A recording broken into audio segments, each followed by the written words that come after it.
Today we are going to discuss about the past perfect continuous tense. In the previous lecture we are going to discuss about the positive sentence and the negative sentence and the rules of the past perfect continuous tense. You know very well. Now we are going to discuss about the interrogative sentence. You know, interrogative sentence means the question mark of end of the sentence. Past perfect continuous tense. Past perfect continuous tense के बारे में हमने इसके rules के बारे में पढ़ा था कि पास्ट परफेक्ट कॉन्टिन्यूस टेंस में helping verb had plus had been का यूज करते हैं, मेन वर्ब की फर्स्ट फॉर्म में आईएनजी का यूज करते हैं और समय के साथ फॉर या सिंस का यूज करते हैं। इसकी पहचान में रहा है, रही है, रहे हैं प्लस साथ में समय होना चाहिए और फॉर का यूज़ है वो पीरियड ऑफ टाइम के लिए और सिंस का है वो पॉइंट ऑफ टाइम के लिए यूज़ करते हैं। ये सारे रूल्स हमने पढ़े थे और उसके बाद हमने दो तरह के सेंटेंस भी बनाए थे, affirmative sentence and negative sentence. अब निगेटिव सेंटेंस अफर्मेटिव में तो जो पैटर्न लिखा हुआ जैसे सब्जेक्ट आ गया, हेल्पिंग वर्ब हैड और बीन इधर आ जाएगी, दोनों मेन वर्ब की first form object for since और अदर आ जाएगा। लेकिन जैसे इसका निगेटिव बनाते हैं तो ये नोट को लेकर बड़ा कन्फ्यूजन होता है। नोट कहाँ लगाना है, हैड और बीन के बीच में यूज करना होता है। इस तरीके से हमने प्रीवियस लेक्चर में पढ़ा था। अब हम बात करेंगे इंट्रोगेटिव सेंटेंस। इंट्रोगेटिव सेंटेंस का हिंदी मीनिंग होता है प्रश्नवाचक वाक्य। इंट्रोगेटिव सेंटेंस का हिंदी मीनिंग होता है प्रश्नवाचक वाक्य। अगर इंट्रोगेटिव सेंटेंस को हमें बनाना है तो सबसे पहले हमें इसका ये बेसिक पैटर्न पता होना चाहिए। बेसिकली आप टेंस के अंतिम पड़ाव की तरफ चल रहे हैं तो आपको ये पता ही होना चाहिए कि हेल्पिंग वर्ब क्या होती है।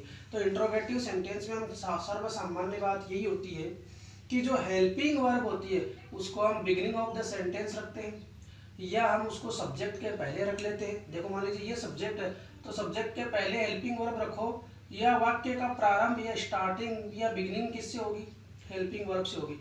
अब यहाँ पर इश्यू ये आता है, क्या हेल्पिंग वर्ब जो हैड बीन है वो कंप्लीट की कंप्लीट इधर बाहर आनी चाहिए या हैड या बीन का जो फर्स्ट पोर्शन होता है हैड उसको बाहर रखें या बीन को नहीं रखें। जैसा कि आप देख पा रहे हैं बेसिक पैटर्न में कि इस टेंस में यूज होने वाली हेल्पिंग वर्ब हैड बीन का जो पहला पार्ट होता है हैड, केवल और केवल उस हैड को ही हम वाक्य के प्रारंभ में या बिगिनिंग में रखेंगे।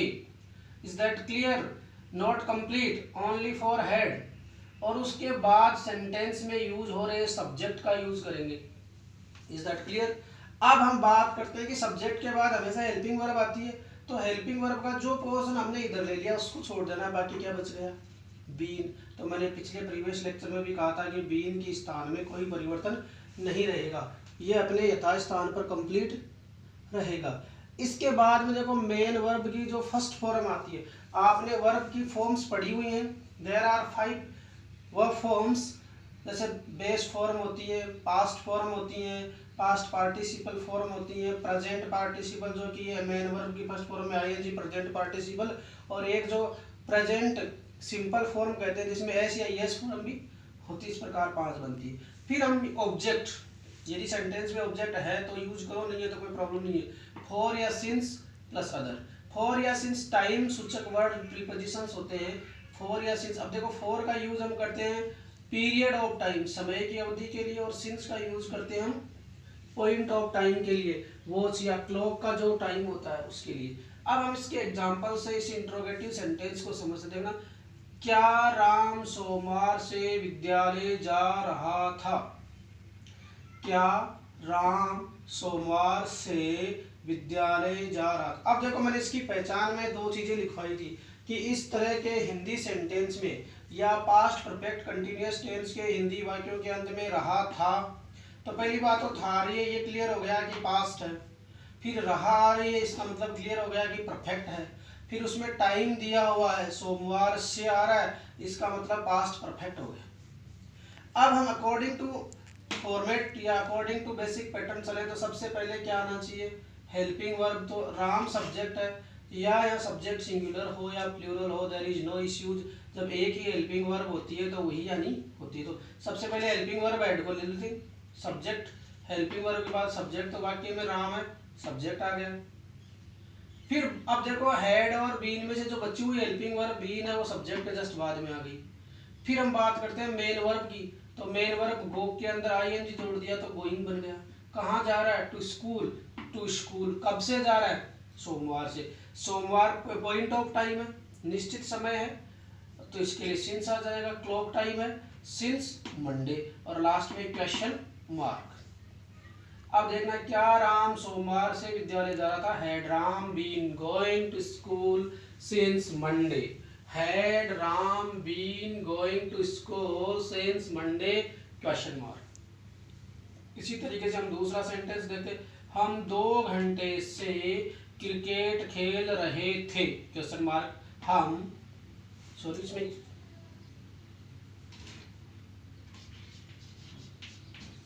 क्या हम 2 घंटे से क्रिकेट खेल रहे थे? क्या हम 2 घंटे से क्रिकेट खेल रहे थे? देखिए had we been playing cricket for 2 hours. Had helping verb आ गई, सब्जेक्ट आ गई, हेल्पिंग वर्ब का बचा हुआ पार्ट आ गया, सब्जेक्ट के बाद में मेन वर्ब की फर्स्ट फॉर्म, ऑब्जेक्ट फॉर, और फॉर के बाद में टाइम एडवर्ब जो है 2 आवर्स वो आ गई। Had we been playing cricket for 2 hours. क्या हम 2 घंटे से क्रिकेट खेल रहे थे? तो यह आपका बेसिक इंट्रोगेटिव सेंटेंस कंप्लीट होता है। अब इसी इंट्रोगेटिव में यदि हमें निगेटिव बनाना हो तो निगेटिव सेंटेंस, कौन सा negative? Interrogative negative sentence. Intro negative sentence पूरा मैं दोबारा लिख देता हूँ।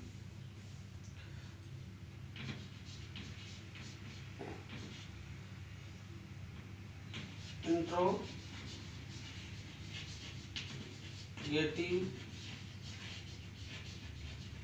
निगेटिव सेंटेंस, प्रश्नवाचक नकारात्मक वाक्य। इंट्रोगेटिव निगेटिव सेंटेंस यानी ये प्रश्नवाचक भी होगा, नकारात्मक भी होगा। ऐसे वाक्य बनाने हो तो उसके लिए हमें बेसिक पैटर्न यूज करना पड़ेगा। सेम यही रहेगा, केवल इस सब्जेक्ट और बीन के बीच में हमें क्या लगाना है? नोट लगाना है। देखना, हैड हेल्पिंग वर्ब, सब्जेक्ट, और सब्जेक्ट और बीन के बीच में क्या लगा दिया? नोट लगा दिया। फिर उसके बाद में मेन वर्ब की फर्स्ट फॉर्म, ऑब्जेक्ट, फिर फॉर या सिंस, और फिर अदर। दोबारा देख लेना, सबसे पहले हेल्पिंग वर्ब हैड आ जाएगी, हेड के बाद सब्जेक्ट आ जाएगा, सब्जेक्ट के बाद में नोट आएगा। यहाँ ध्यान देना है, सब्जेक्ट के बाद नोट, फिर बची हुई हेल्पिंग वर्ब बीन, प्लस फिर मेन वर्ब की जो फर्स्ट फॉर्म है उसमें आईएनजी, या मैं यूँ कहूँ प्रेजेंट पार्टिसिपल फॉर्म, फिर ऑब्जेक्ट, और ऑब्जेक्ट के बाद में फॉर, सिंस, और उसके बाद में एडवर्ब ऑफ टाइम या अदर जो भी कुछ बचा हुआ है, क्वेश्चन मार्क वगैरह सारा आ जाएगा उसमें। अब देखो, क्या राम सोमवार से विद्यालय नहीं जा रहा था? पहले ही वाला सेंटेंस है उसमें हमने नहीं जोड़ दिया। क्या राम सोमवार से विद्यालय नहीं जा रहा था, क्वेश्चन मार्क साइन।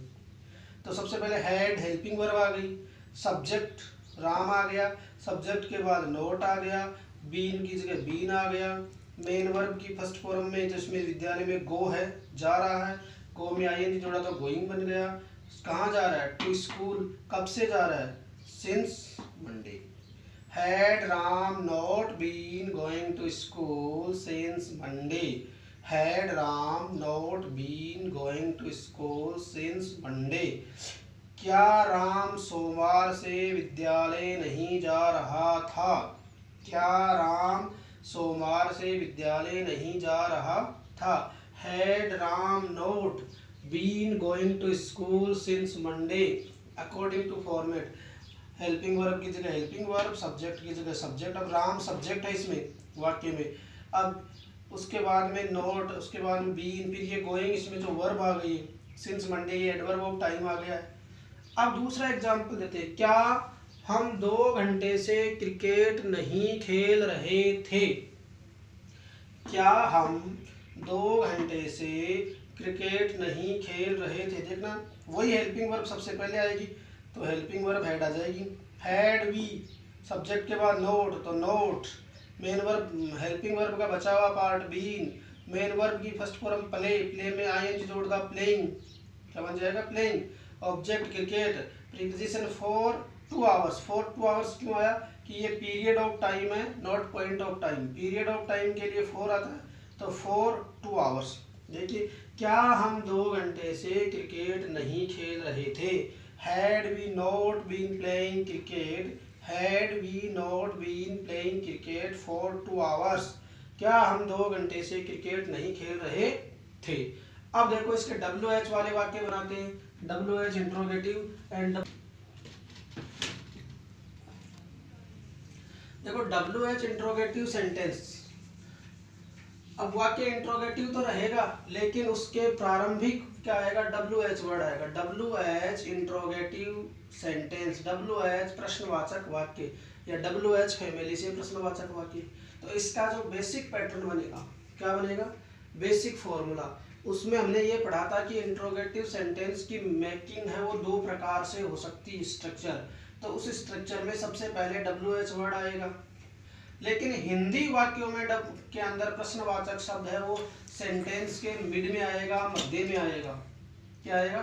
मध्य में। जैसे WH वर्ड आ गया, फिर वही जो अफर्मेट जो इंट्रोगेटिव सेंटेंस बना था बिना नोट वाला, इंट्रोगेटिव सेंटेंस बिना नोट वाला यानी इंट्रोगेटिव केवल, तो वो पूरा का पूरा WH वर्ड को इधर ले लो। इसमें जो यहाँ ऑब्जेक्ट था वो हट जाएगा और सबसे पहले वाक्य में WH। एक तरीका याद रखना है, तो WH वर्ड जब भी आएगा तो उसमें ऑब्जेक्ट नहीं आएगा, WH वर्ड पहले आ जाएगा और ऑब्जेक्ट हट जाएगा। अगर वाक्य में आपने लिखा हुआ है तो वाक्य में WH ऑब्जेक्ट नहीं है तो कोई इश्यू नहीं है। तो सबसे पहले फॉर्मेट में हम लिखेंगे WH वर्ड, फिर वही हेल्पिंग वर्ब हैड, फिर सब्जेक्ट, फिर बची हुई हेल्पिंग वर्ब बीन, फिर मेन वर्ब की फर्स्ट फॉर्म में ING, फिर ऑब्जेक्ट आएगा नहीं और क्या आएगा? फॉर या सिंस, और उसके बाद में अदर। अब यहाँ पर कोई इश्यू नहीं है। अब हम देखो एग्जाम्पल देखते हैं। सबसे पहले राम सोमवार से कहाँ जा रहा था। अब देखो इसमें ये प्रश्नवाचक शब्द वाक्य के बीच में आ रहा है। राम सोमवार से कहाँ जा रहा था, तो where had Ram been going since Monday. अब देखो कहाँ का प्रश्नवाचक होता है? वेयर, तो वेयर आ गया। फिर हेल्पिंग वर्ब तो हैड आनी है, फिर सब्जेक्ट राम, फिर बची हुई हेल्पिंग वर्ब बीन, फिर मेन वर्ब की फर्स्ट फॉर्म में ING गोइंग, फिर आपका प्रीपोजिशन सिंस। सिंस क्यों आया? सोमवार है, निश्चित समय, पॉइंट ऑफ टाइम है मंडे, और इसके एंड में क्या आ जाएगा? Question mark sign. क्या आ जाएगा? Question mark sign. अब अगला सेंटेंस हम देखते हैं, इसी को देख लेते हैं एक बार। राम सोमवार से कहाँ जा रहा था, तो where had Ram been going since Monday. अगला है हम 2 घंटे से क्या खेल रहे थे। हम 2 घंटे से क्या खेल रहे थे। अब देखना क्या का मीनिंग होता है वुड, तो सबसे पहले WH फैमिली की दृष्टि रूल के अकॉर्डिंग वोट ले आएंगे। फिर हमारे पास हेल्पिंग वर्ब, तो हेल्पिंग वर्ब हैड आ गई। फिर हमारे पास सब्जेक्ट, तो सब्जेक्ट इस वाक्य के अकॉर्डिंग बी आ गया। फिर बची हुई हेल्पिंग वर्ब तो हेड के साथ बीन आता, तो इधर बीन बच गया। फिर मेन वर्ब की फर्स्ट फॉर्म से प्ले में ING जोड़ दिया, प्लेइंग बन गया। फिर प्रीपोजिशन फॉर आ गया। किसके लिए आया? कि 2 घंटे निश्चित नहीं है, वॉच का टाइम नहीं है, 2 घंटे अनिश्चित समय है, पीरियड ऑफ टाइम है, तो for 2 hours and question mark. इस प्रकार से ये WH इंट्रोगेटिव सेंटेंस है वो कंप्लीट होता है। अब हम आगे की तरफ बढ़ते हैं, और WH में भी क्या हो अगर वाक्य निगेटिव हो तो सबसे पहले WH interrogative negative sentence. WH नकारात्मक प्रश्नवाचक, WH नकारात्मक, WH प्रश्नवाचक नकारात्मक वाक्य। इसका भी बेसिक पैटर्न सेम ही रहेगा इसके और इसके, लेकिन यहाँ सब्जेक्ट के और बीन के बीच में नोट या सब्जेक्ट के बाद नोट आ जाएगा। देखना WH वर्ड सब्जेक्ट और सब्जेक्ट के बाद में क्या आ गया? नोट आ गया। केवल इतना सा अंतर है। उसके बाद बीन अपनी यथास्थान पर रहेगा, फिर मेन वर्ब की फर्स्ट फॉर्म, ऑब्जेक्ट इसमें भी आएगा, और या सिंस और other. Is that clear?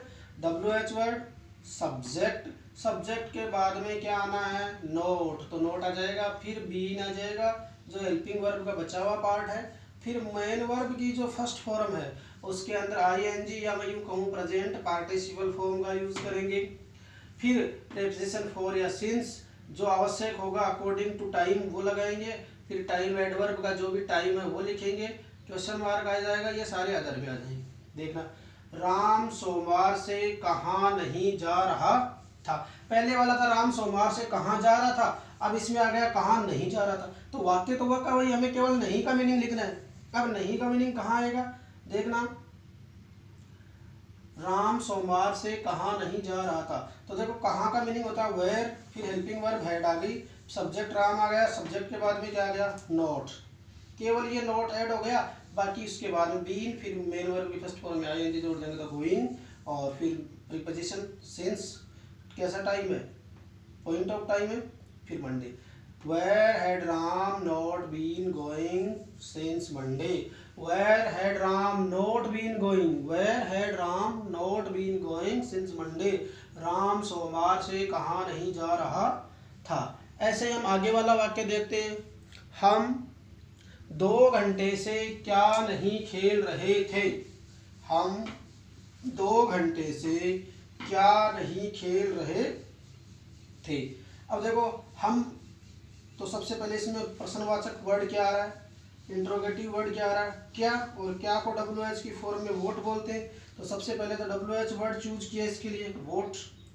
Vote के बाद में अकॉर्डिंग टू बेसिक पैटर्न हमारे पास आने चाहिए WH वर्ड प्लस, सॉरी इसमें इधर थोड़ा सा मिस हो गया, देखो ये WH word plus head plus subject. तो WH वर्ड के बाद में हेल्पिंग वर्ब, पैटर्न में ही गड़बड़ हुआ था, बाकी तो ठीक है।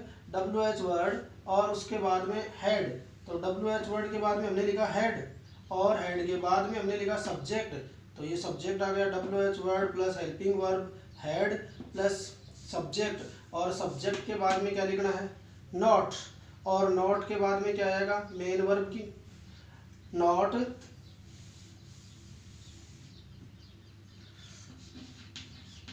बीन, फिर मेन वर्ब की फर्स्ट फॉर्म में ING playing, what had we not been playing for 2 hours, what had we not been playing for 2 hours। देखो पहले WH वर्ड आ गया, फिर हेल्पिंग वर्ब आ गई, फिर सब्जेक्ट आ गया, फिर नोट आ गया, नोट के बाद में मेन वर्ब की फर्स्ट फॉर्म जो हुआ में हेल्पिंग वर्ब का बचा हुआ पार्ट आ गया, उसके बाद मेन वर्ब की फर्स्ट फॉर्म में आईएनजी आ गया, फिर प्रीपोजिशन फॉर आ गया, फिर 2 hours, और इसके एंड में आ जाएगा क्वेश्चन मार्क साइन। अब एक बार इन दोनों को दोबारा रिपीट कर लेते हैं। देखो WH इंट्रोगेटिव सेंटेंस में क्या करना, WH वर्ड के बाद हेल्पिंग वर्ब, सब्जेक्ट बची हुई बीन, और मेन वर्ब की फर्स्ट फॉर्म, फिर प्रीपोजिशन, फिर अदर। देखिए राम सोमवार से कहाँ जा रहा था, वेयर आ गया WH word, helping verb had आ गई, सब्जेक्ट आ गया, बीन आ गया, मेन वर्ब की फर्स्ट फॉर्म आ गई, प्रीपोजिशन आ गया, और adverb of time, where had Ram been going since Monday. ऐसे हम 2 घंटे से क्या खेल रहे थे, हम 2 घंटे से, तो what had we been playing for 2 hours, हम 2 घंटे से क्या, ऐसे WH इंट्रोगेटिव नेगेटिव इसमें थोड़ा सा ध्यान देना है, WH word, helping verb, subject और नोट आना है, फिर मेन वर्ब की फर्स्ट फॉर्म, फिर प्रीपोजिशन और फिर अदर। राम सोमवार से कहाँ नहीं जा रहा था, where had Ram not been going since Monday. हम 2 घंटे से क्या नहीं खेल रहे थे, what had we not been, what had we not been playing for 2 hours, हम 2 घंटे से क्या नहीं खेल रहे थे। आपको ये जो मैंने दिया है पास्ट परफेक्ट कॉन्टिन्यूअस टेंस, ये आपका कंप्लीट हो चुका है पूरे के पूरे। तो ये सारा का सारा पैटर्न आप अपनी नोटबुक में उतारेंगे और एज ए होमवर्क के रूप में करेंगे। Thank you very much.